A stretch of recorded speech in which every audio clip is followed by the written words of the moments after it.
The Constitutional Court has asked President Yoon to hand in cabinet records related to the December 3rd martial law declaration over his impeachment trial. Whether he will reply remains unclear.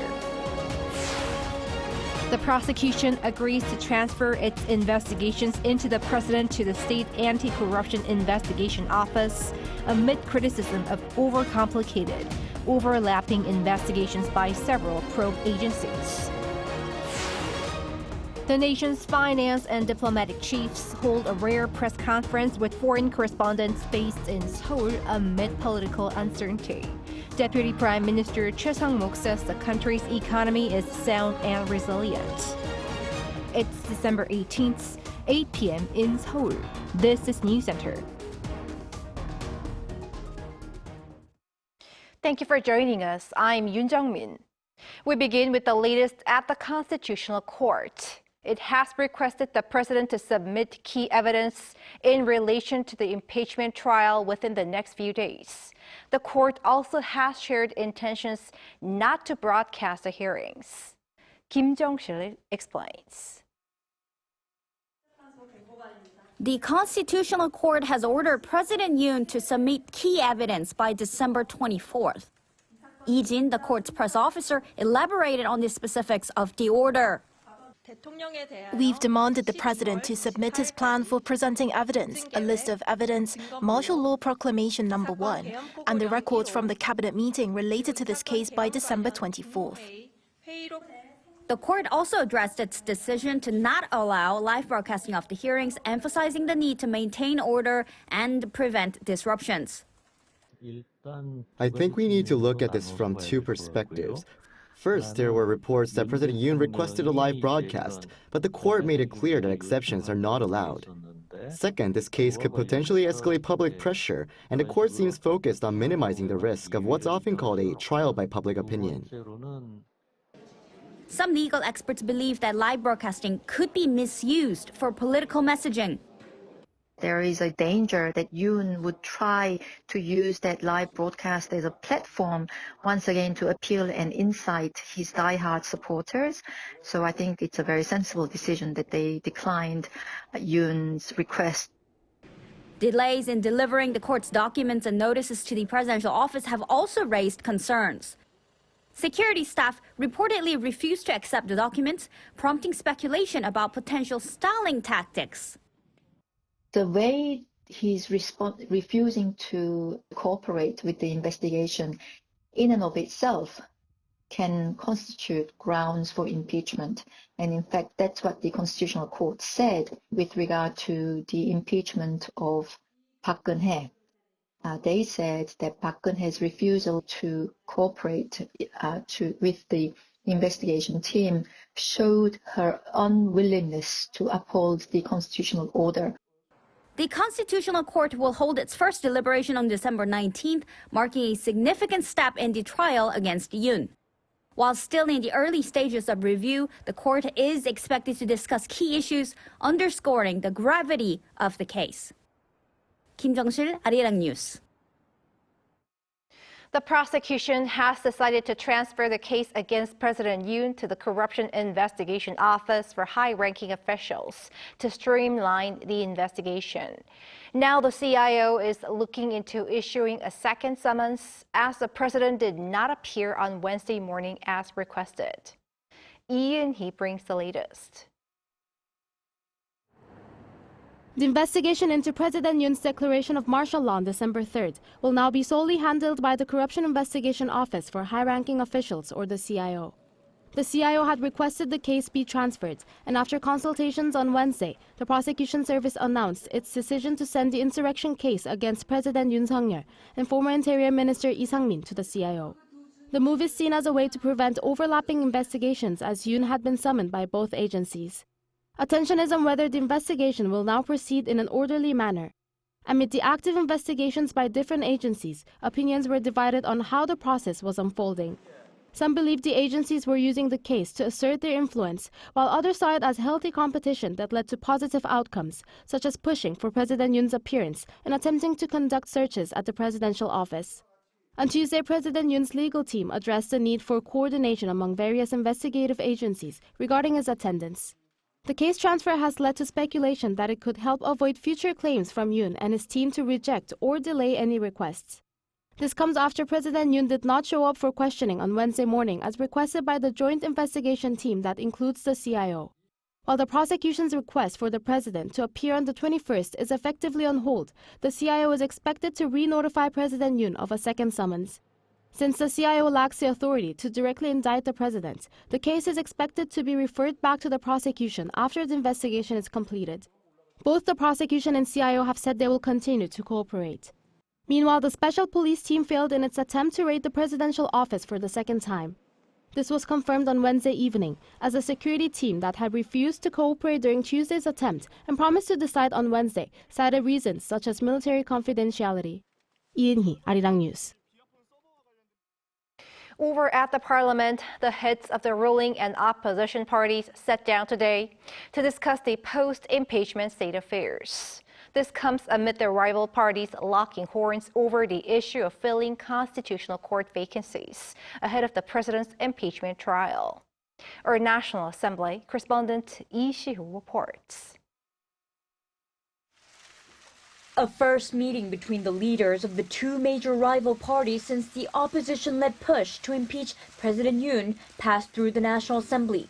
The acting chairman and floor leader of the ruling People Power Party, Kwon Sung-dong, and the chairman of the main opposition Democratic Party, Lee Jae-myung, met on Wednesday afternoon to discuss ways to stabilize state affairs and the political situation at the parliament.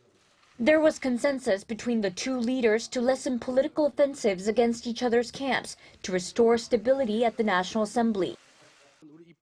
We can recover from the chaotic political situation if we, the legislature, can refrain from over-competing and instead calmly put our heads together for the sake of the people's livelihoods and security.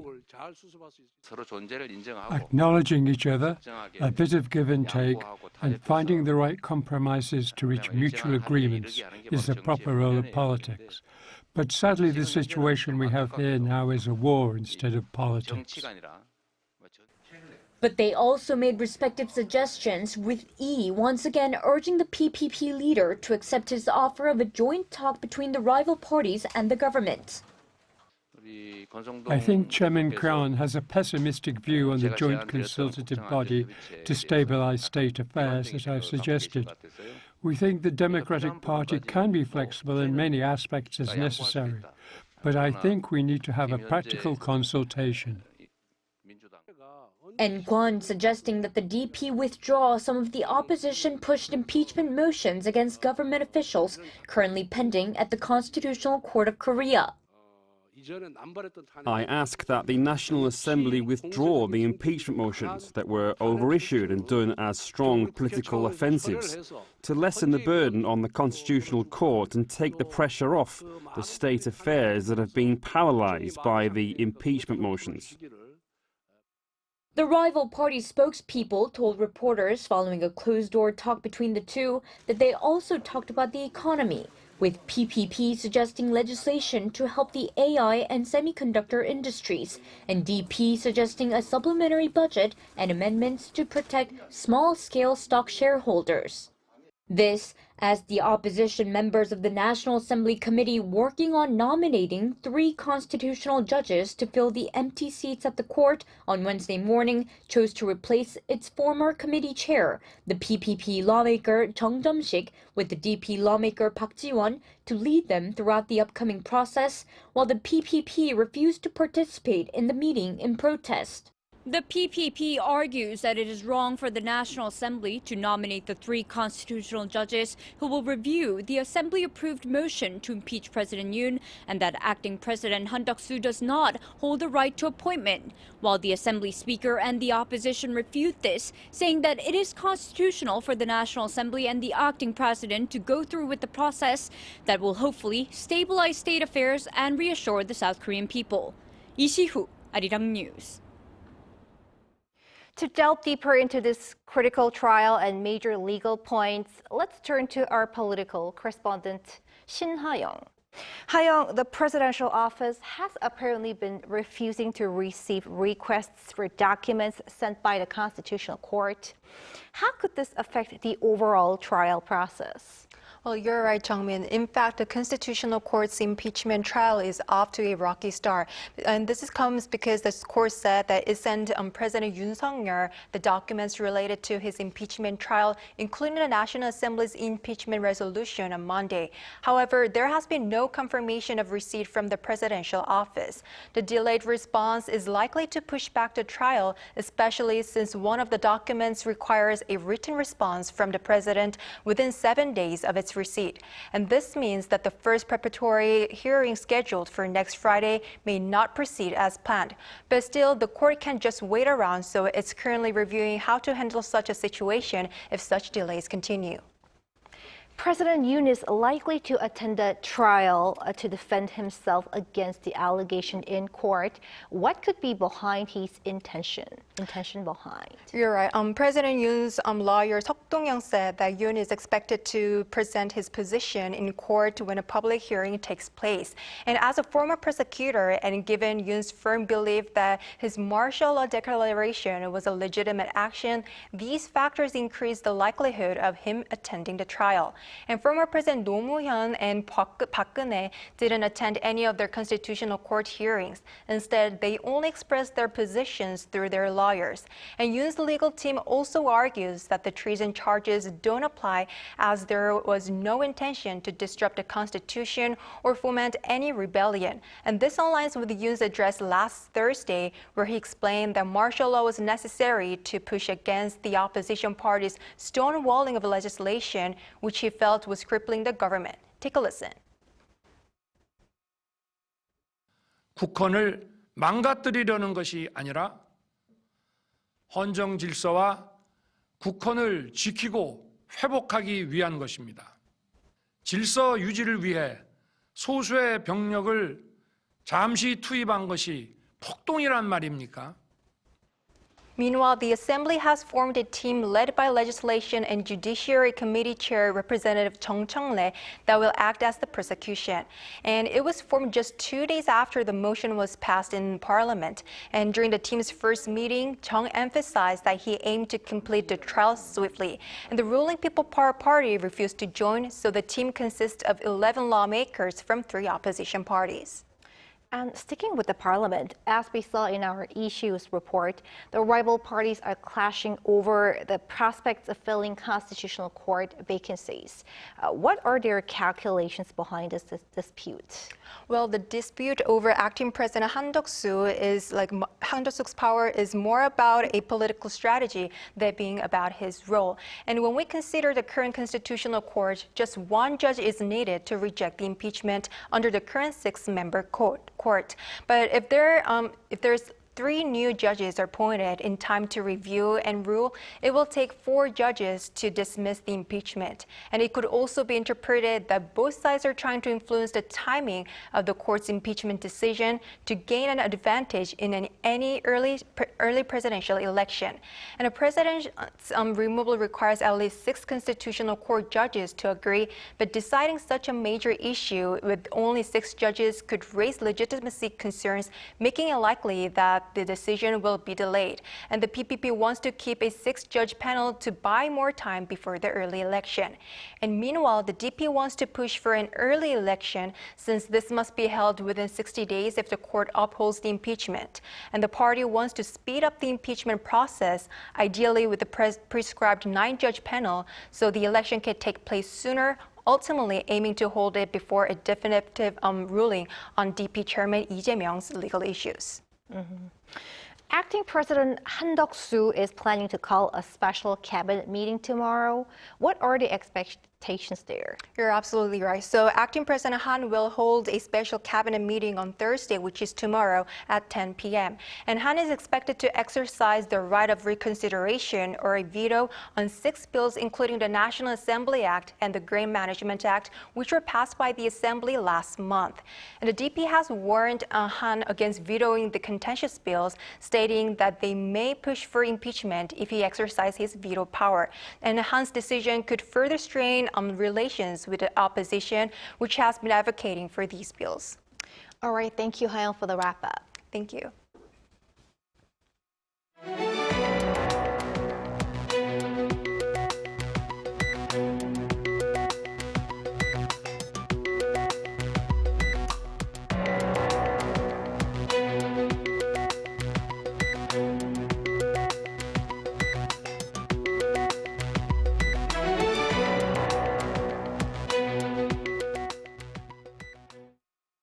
Words of reassurance were shared by Korea's top economic and diplomatic officials at a rare press conference with members of the foreign media today, amid uncertainty over the potential ripple effects of the country's political predicament. Kim Bo-kyung covers their remarks and more. South Korea's constitutional system and emergency response mechanisms are functioning well, despite heightened uncertainties stemming from recent domestic and international factors. This, according to Deputy Prime Minister Choi Sang-mok, who also serves as Minister of Economy and Finance.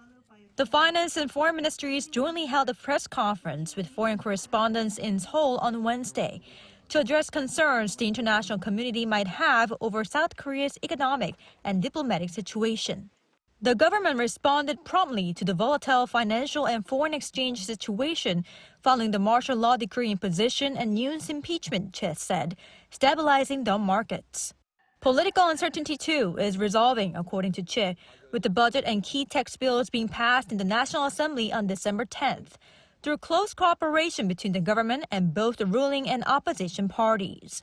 While stressing how three major global credit rating agencies assessed that Seoul's political situation would only have a limited impact on its credit rating, Choi vowed to stay vigilant. We will remain vigilant and bring together all available public and private sector resources to manage the economy as stably as possible, given the possibility of market fluctuations and the potential dampening of economic sentiment. The Finance Ministry's top priority will be to maintain external trust and confidence in the South Korean economy. For this, Choi pledged to operate a 24-hour monitoring system for the financial and foreign exchange markets and enhance incentives for foreign investment. The ministry will develop plans to strengthen fundamental industrial competitiveness, and for the people's livelihoods, it plans to front-load budget spending into the first half of next year to bolster the economy. The economic policy direction for 2025 will also soon be announced. Meanwhile, though there could be some questions over the sustainability of Seoul's foreign policy, Foreign Minister Cho Tae-yeol emphasized he would fully maintain the current policy under the acting presidency. We will maintain a steadfast ROK-US alliance and friendly cooperation with Japan and actively work to ensure the momentum for trilateral cooperation among Korea, the US, and Japan is sustained. While adding South Korea will brace for a resumption of a U.S.-North Korea dialogue under the Donald Trump administration, the ministry added it will consult closely with China to further improve bilateral ties. Kim Bo-kyung, Arirang News. In other news, from AI-powered games to smart home devices, Korea is turning to technology to transform elderly care and to prevent social isolation within its aging population. Our Moon Hae-ryun shows us how. In one of South Korea's northernmost townships, a modest building is pioneering cutting-edge tech care services. Gwaninmyeon, Gyeonggi-do's first AI senior care town, brings AI care, medical visits and digital education to a place where seniors over 65 years old make up nearly half the population. This phrase's literal translation is the AI love room, which gives a hint as to what might be waiting for us behind these doors. So let's go and take a look. Twice a week, participants aged 77 to 89 gather here for AI-powered games and activities designed to prevent dementia and boost social interaction, bringing energy and connection to those living alone. Games like popping balloons on the table are great for old people like us who have no strength in our fingers. Seeing people face to face and talking to them is also a great source of healing for me because old people are usually just at home. Augmented reality provides fun exercise routines to keep the participants active, while this digital kiosk helps seniors navigate those found in stores, banks, and hospitals. It's important for seniors to have an open mind to embrace new technology in this digital age. I also hope new devices are developed quickly so that they're easy for seniors to use. But for those unable to visit the welfare center, a mobile app offers basic health checks, hospital bookings, and a call service. And in the capital city of Seoul, smart care services for the elderly are available in the comfort of their own homes, such as this plug. It sends real-time data to a control center which is manned throughout the night, alerting staff to check in if appliances go unused for extended periods. An AI call service also checks in with senior citizens around the city. 오늘은 좀 어떠세요? 너무 피곤해요. Games, apps, and call services may not seem like much, but they are vital to taking care of the country's aging population. With more single-person households and an aging population, the risk of social isolation is growing, but community staff and care workers lack the resources to check on everyone. As South Korea's aging population continues to grow, programs like these bridging the gap between technology and human connection ensure no one is left behind. Moon Hae-ryun, Arirang News. We are counting down exactly 1 week to Christmas Day. For those of you in Seoul, we shed light on a few places that are seeking to share the most of the holiday season here in the capital city. Our An Sung-jin was out and about. The year-end festivities have returned. It's the season where friends and families gather together to celebrate and get the feel of Christmas. Ornaments glisten and stars shine on Christmas trees, creating the perfect photo spot. Department stores have geared up for Christmas this year to attract visitors, and this Christmas market offers various activities, including a carousel ride. From glue vine to a giant Christmas tree, this Christmas market has opened in the center of Seoul. With more than 40 Christmas-themed shops, it lures in visitors with its vivid colors. It's been so busy that I didn't even know it was Christmas, but I'm glad I get to spend time with my kid out here like this. I love to be able to find typical desserts and stuff from Europe, let's say. And it's amazing because you have the spirit of Christmas here, even in Korea. In another part of the city, this digital media facade shows Christmas scenes through illustrations and lights beaming from the screen. The decorations here are so fancy. It's nice to be here. Though we're now retired designers, we've worked in this area for a long time, so it's nice to see all the decorations out here. Retailers are rushing to showcase their annual year-end decorations, not only for marketing their brand image, but also to help boost declining in-person purchases. Stores this year have focused on not only displays, but more interactive spaces to keep customers for a longer time. A professor says these eye-grabbing attractions could boost domestic consumption. People tend to open their wallet when they're a bit more excited, and these decorations act as a catalyst for that. Not only for those actually passing by with social media, it induces consumption, leading to a ripple effect of drawing in more people. These Christmas decorations not only bring a festive atmosphere, but also a chance to boost the local economy. An Sung-jin, Arirang News.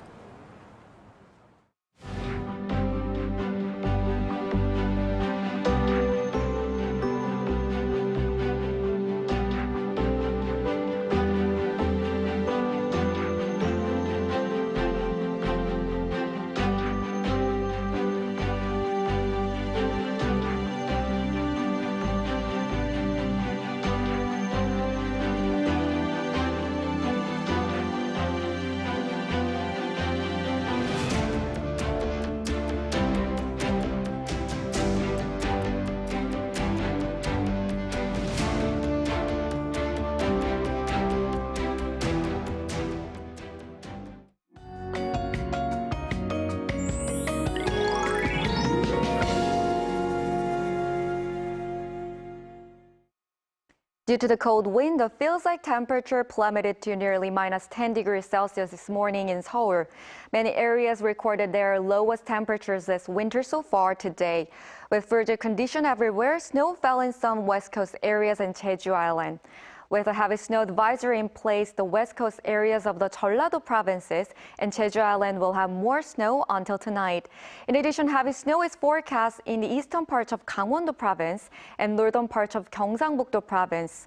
Up to 10 centimeters of snow will accumulate in these areas by early tomorrow morning. Tomorrow, most areas will have a freezing morning. Chuncheon and Daegu, -5 degrees. Gwangju and Gyeongju, -3.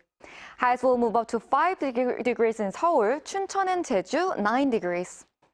More snow is forecast for the central parts of the country and the Jeolla-do provinces this weekend. That's all for Korea. Here are the weather conditions around the world.